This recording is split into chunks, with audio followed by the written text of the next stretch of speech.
Back in 1987, two amazing things happened. One, I was born, and the second, Lancia won the WRC Constructors title, and then they went on for the next 5 years to win it. And just to put that into perspective, someone like Subaru, who we all know and love as a rally brand, they've only ever managed to win it 3 times. And it was all thanks to this, the Lancia Delta.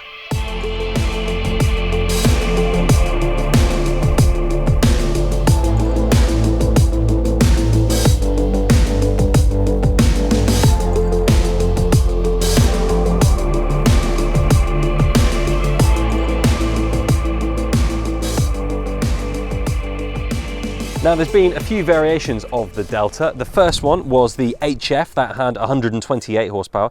Then there was the Integrale 8 valve, that was 182 horsepower. Then we get into the 16 valve, 197 horsepower, the Evo 1 with 201 horsepower. And then in the late 80s, this, the Evo 2, which had 215 horsepower. If you did buy it new, it would cost around about £16,000, although now you're not going to find one for less than 65 to 70 grand. But thanks to the guys at botb.com, they have a dream car winner of their dream car competition every single week. You could win your own Integrale Evolution 2 for just a few pounds. Please do go and check out the links below. And also, if you're a subscriber of this ITH channel, you could be winning £50 of dream car credit. Go and check out the link below, and good luck. You never know, you might just be next week's winner. I've always been a massive fan of this car, and this is the first time I'm actually going to have to drive it, so I can't wait to get behind the wheel. But first, I just wanted to have a little look around the outside. Now, this one is a Japanese import, like quite a few of the ones in the UK. The European spec one had slightly different headlights. They were the same size on the Jap imports. One was slightly bigger than the other. There's a few little other telltale bits about this being a Japanese import, which we'll cover in a second. There's a whopping great engine under there, which we'll cover when we drive. It's a fantastic engine. There's a lot of cooling around this car to try and keep everything nice and cool. Being a big rally car, it needs to stay cool. As we come down to the side, 16-inch alloy wheels taken near enough straight off the rally car, which look great. It has to have these huge fenders on the side to account for the fantastic four-wheel drive system that it has. Also, the bonnet is raised slightly here to account for the big suspension struts that they've got in there as well. As we come down, you've got the HF badge. HF is basically like Lancia's answer to, say, Audi RS. It's their sports division. It stands for high fidelity, like you'd buy a high fidelity hi-fi system.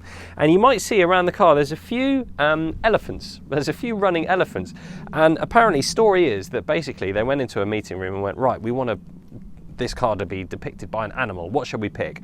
Let's have an elephant, because when you get an elephant up to speed, it's very difficult to stop. I thought that was quite cool. As we come down, you've got the side repeaters for the indicators. You've also got some venting as well on the side of these massively wide wheel arches.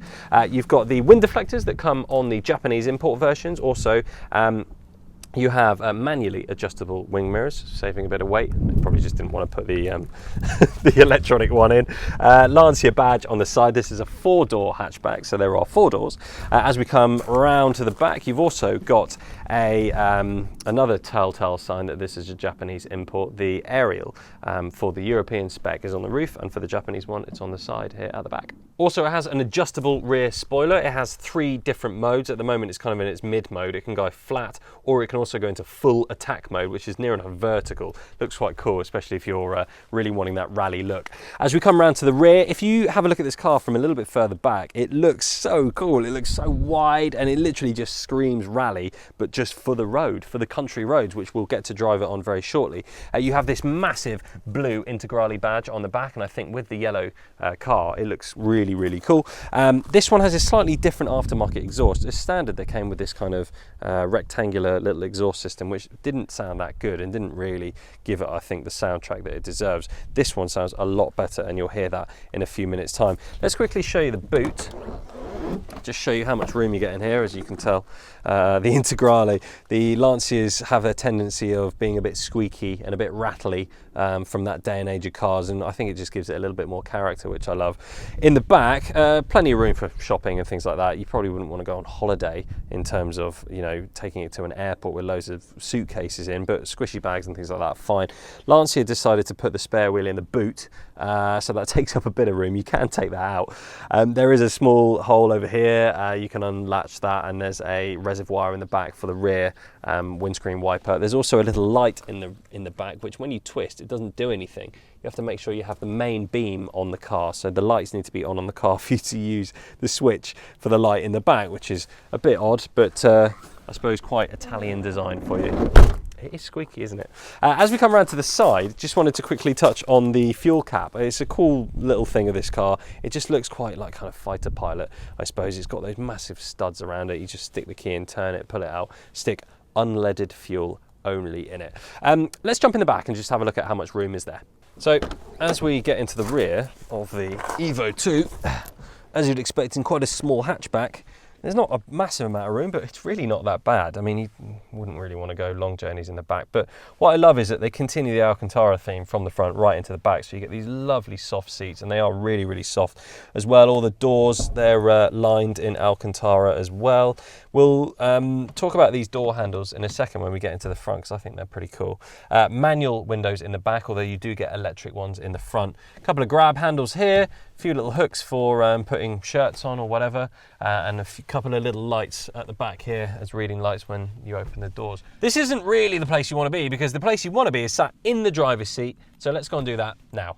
And here we are in the front, and the first thing I think that strikes you is these yellow dials that you have in front of you, and when we drive I'll talk a little bit more about them because they're quite funny the way that they move. There's basically a dial for everything. So there's boost pressure, there's voltage, there's fuel, there's engine temperature, there is oil pressure, there's also oil temperature here as well. There's another 2 dials here. In terms of storage, you've got the little bit here. There's also a kind of a bench here. You've also got a glove box which you open like that, and there's a little bit of room in there as well. You get carbon fibre round the gear shifter, which I think is cool, and this big old silver shifter which feels so good. Feels so good, and I'm really looking forward to taking this out for a drive. You get these incredible Recaro bucket seats which really hold you, really hold you. These have actually been used quite a lot in a lot of kind of hot hatches and things like that. You'd find these kind of same seats in, say, a Civic Type R, or like the Integra Type R as well. They put them in there, and they're great. They've got the HF logo on the top with the running elephant. You'll see the running elephant a few more times as well. Also, it's got sun visors as well, and this being a Japanese import, there's some Japanese writing on there, which I really don't understand. This is quite a cool little feature. They all came with this little stopwatch, just to make sure you're smashing all the rally stages in the correct time. It also doubles up as a clock as well.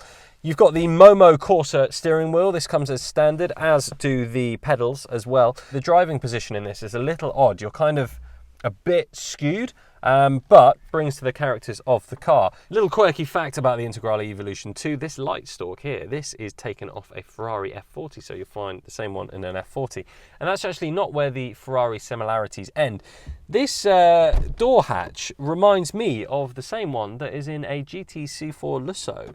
And the way you open it, obviously you just pull it up. I think it's awesome.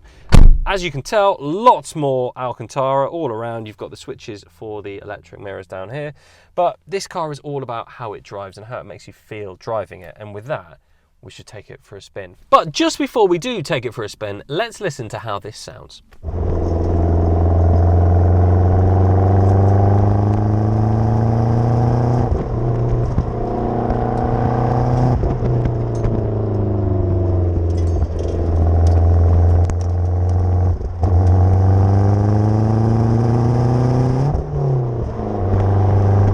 So here we go, first time driving the Evo 2, the Lancia Delta, and well, this car was born in an era of cars that were just designed to have fun, and that's exactly what this car does. Every time you go over a stone, you hear it hit the arch. Every time you go over a bump, you can just feel it throughout the whole car.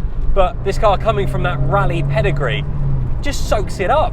The gearbox is fantastic, takes a little bit of getting used to, but once you really figure out where all the gears are, you can go through them, and as long as you keep those revs up past 3,000 RPM to keep the turbo on overboost, you're going to be having lots of fun. This is a riot. Looking down at the gauge, you've got the miles per hour that go this way round, and then the rev counter goes this way round. So it's all a bit skew-whiff, and with all the dials in front of you, it can get a bit overwhelming. But the great thing about this car is it's It's not been designed so you're constantly staring down at the rev counter and the speedo.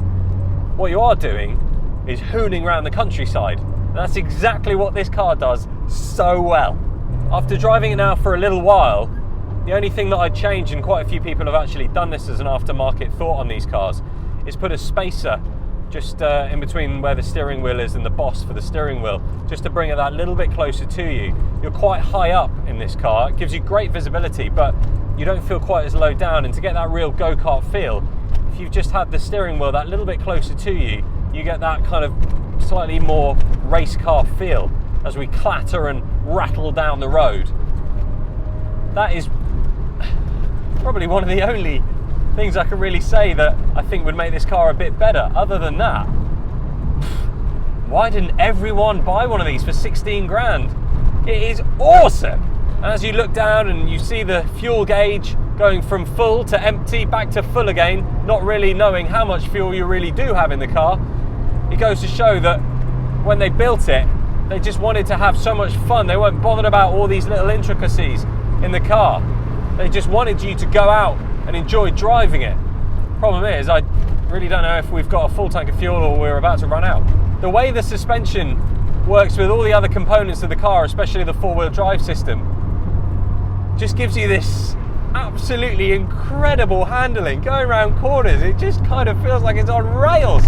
And then if you were to maybe just step out of line a little bit, you can have a bit of understeer before what I could probably describe as a big moment in your pants after that, and you're going to be buying a new one, because I feel like this car makes you work for it, and you're hard on the brakes, drop it down a gear, straight back on the power, making sure we're above 3,000 RPM so that turbo continues to spool up.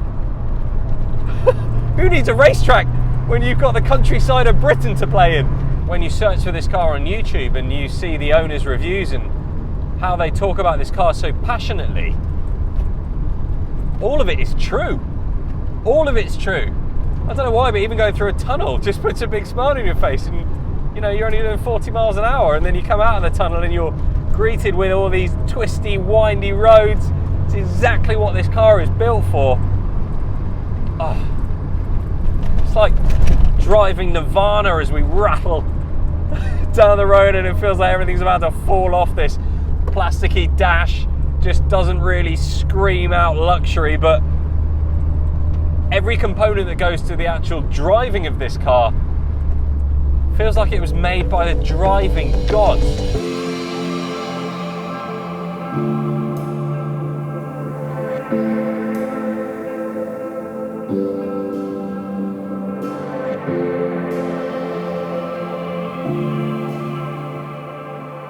Thank you so much for watching another ITH video. Safe to say, I think this is absolutely amazing. No wonder it is one of the best modern classics you can get your hands on. And you can win one at botb.com. Please do check out the link in the description below. And if you're subscribed to this channel, you have a chance of winning £50 dream car credit to win your dream car, where you only have to be 16 or over, and it's a worldwide competition. Guys, we'll be back very shortly with another video very soon. Thanks for watching again. Cheers for now. The Evo is in the competition, so please do go and... That's why they're doing it on purpose. Okay? Yep. Well, how do I start it? I mean, it looks stunning. Sorry. So as soon as he takes the brake. Right, okay, here we go. Ready?